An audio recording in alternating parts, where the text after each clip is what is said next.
नमस्ते, लेट्स स्टार्टमा हजुरलाई स्वागत छ। म आज हजुरहरूलाई ताजा नरिवलबाट बर्फी बनाउन सिकाउँदै छु। यसको लागि हामीलाई चाहिने सामग्रीहरू ताजा नरिवल, घिउ, चिनी, मैले चाहिँ पाउडर चिनी प्रयोग गर्दैछु र दुध। यो नरिवल चाहिँ ताजा नरिवल हो, तर मैले यो सिङ्गै नै निकालेको छु। यसको लागि एउटा ट्रिक्स मैले युज गरेको छु। यदि हजुरलाई पनि यो ट्रिक्स चाहिएमा कमेन्ट बक्समा कमेन्ट गरिदिनु होला, म यसको लागि भिडियो बनाइदिनेछु। र यो घिउ पनि मैले घरमै बनाएको घिउ हो, जसको मैले रेसिपी चाहिँ युट्युबमा पहिले राखिसकेको छु। सबैभन्दा पहिला यो नरिवलको चाहिँ बोक्रा हामीले झिक्छौँ। हामीले आलु तास्नेबाट पनि झिक्न सक्छौँ अथवा चक्कुबाट झिकेर यो सेतो पार्ट मात्र बाँकी राख्छौँ।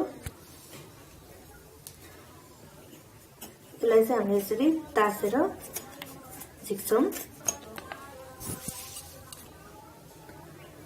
यसरी पुरै तासिसकेपछि यसलाई हामी सानो सानो टुक्रामा काट्छौँ।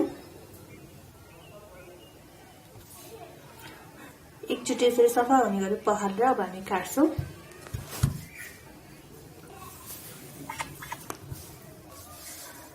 यो काटिसकेको नरिवललाई अब हामी मिक्सरमा पिस्छौँ। यदि हजुरहरूसँग मिक्सर छैन भने यो काट्नुभन्दा अगाडि नै हामीले कोरीसँग कोरेर पनि सानो सानो टुक्रा बनाउन सक्छौँ।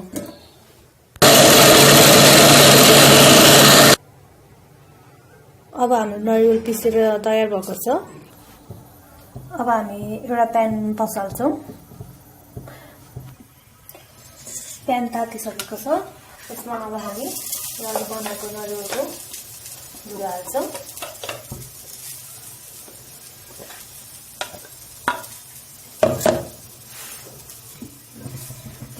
यो नरिवलको पिठोलाई चाहिँ हामीले लो टु मिडियम हिटमा भुट्छौँ। यसको सबै पानी सुकेर जमजेल हामी भुट्छौँ। अब यतिको भइसकेपछि हामी यसमा चिनी एड गर्छौँ। चिनी चाहिँ अब हाम्रो स्वाद अनुसार एड गर्दा हुन्छ। नभए 1 कप यदि हाम्रो यो नरिवल छ भने आधा कप चाहिँ चिनी हाल्ने, अथवा तपाईँलाई बढी बुझ्यो मनपर्छ भने बढी हाल्दा नै भयो। चिनी हालेर चिनीलाई पनि यसमा पग्लिने गरी पकाउन दिनुपर्छ।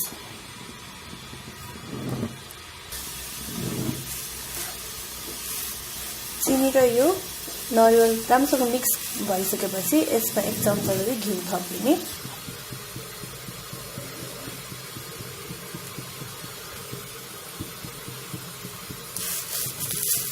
घिउलाई पनि मजाले मिक्स गरिदिनु।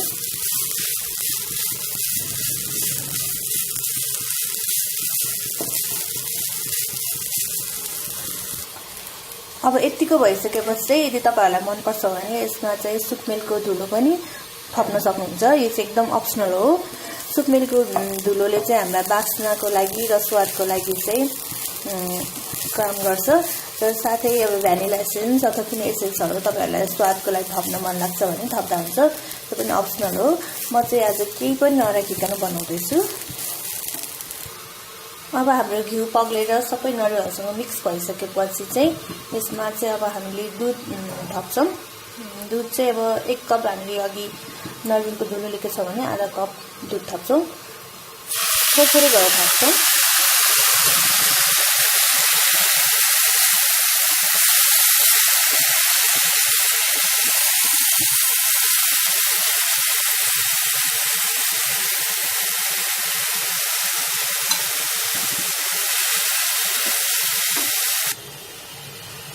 अब यो बाक्लो नहुन्जेलसम्म पकाउँछौँ।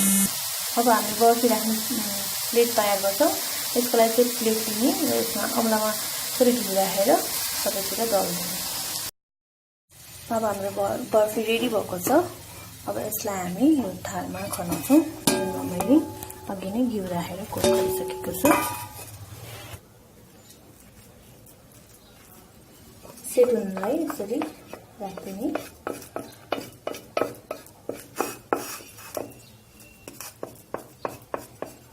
सबैतिरबाट कडा भएर।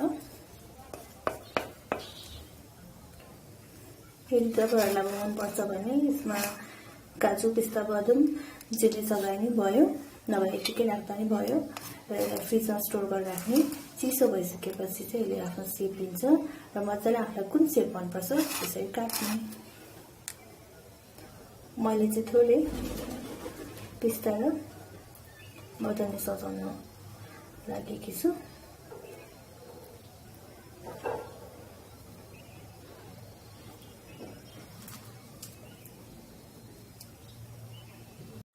अब हाम्रो बर्फी 1 घण्टा जतिमा यस्तो सेट भइसकेको छ, त्यसरी कडा भइसकेको छ।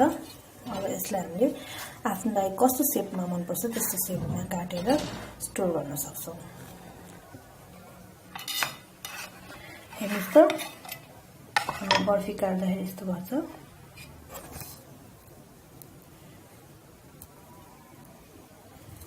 यसरी अब हामीले घरमा सजिलोसँग बर्फी बनाएर खान सक्छौँ।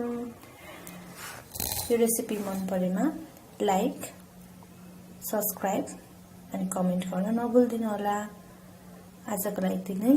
Thank you.